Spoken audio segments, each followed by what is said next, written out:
Well, good morning. First of all, I want to say thank you to the Atlantic for hosting this event. What a cool space, and I really appreciate the convening of a pretty eclectic group of folk. And I have to say, out of this morning's conversation, I felt good. I have 4 children who all are beet, kale, and Brussels sprout fanatics, and my twin 18-year-old girl's favorite dish to cook is chicken stir fry. So I felt pretty good about the conversation this morning. But I have to say, this last conversation is something that keeps me and my company up at night. I'm one of those people that lives and works in this city, this bubble. But I work for a company that really represents the global food chain. We operate in 197 countries. And we are very concerned about feeding the future population of this world. And we really see it as a threat to our existence. Next year will be our 150th year.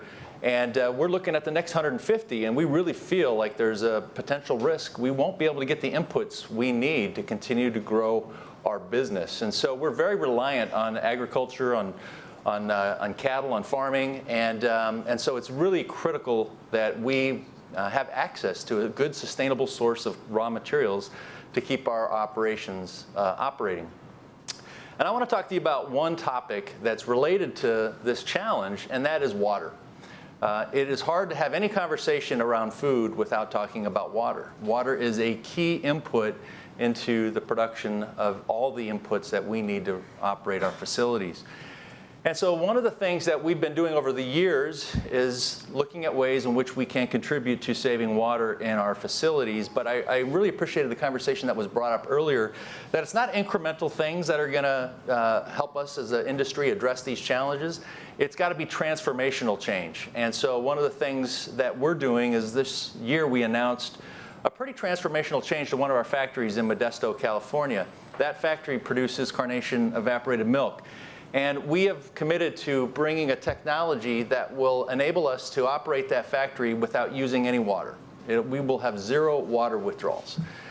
And what we're doing is we're importing a technology that we installed in Mexico exactly 1 year ago today in one of our milk factories, where we operate the facility using the cow's milk. So we evaporate the cow's milk and use that water and clean it, reuse it, such that we won't be using any water from the municipality to run our facility.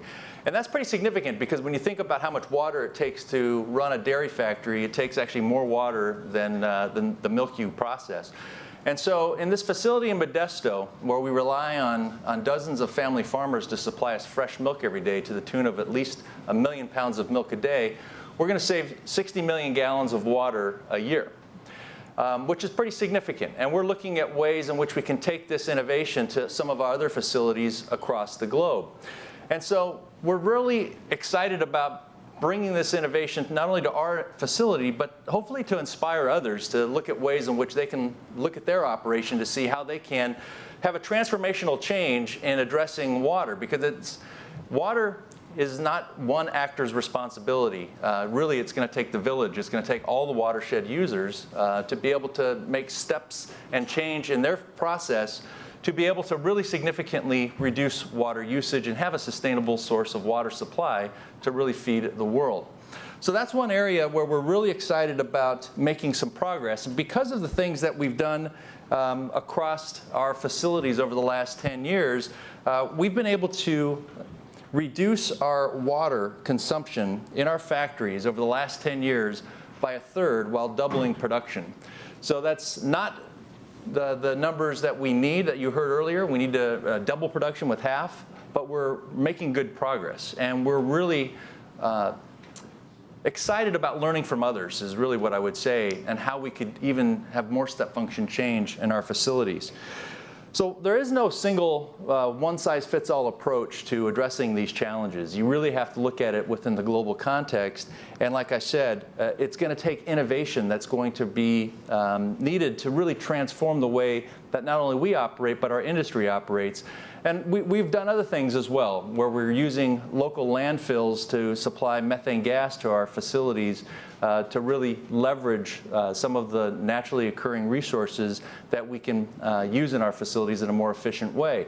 So these are the things that we have to do as a company, as an industry, but we can't do it alone. And so really my call to action is, how do we get more collective action to address some of these challenges, particularly around water, but it's not just around water. I appreciated the conversation of food waste and also increasing production. You know, going from 2 gallons to 8 gallons of milk per cow is a phenomenal production increase, and we certainly would benefit from that.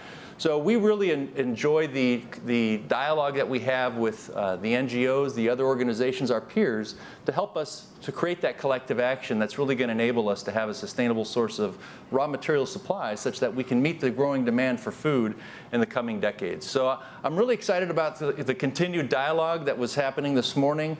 It's going to continue into the afternoon, and I'm really looking forward to seeing what comes out of it and how we can collectively address some of these challenges. So thank you very much.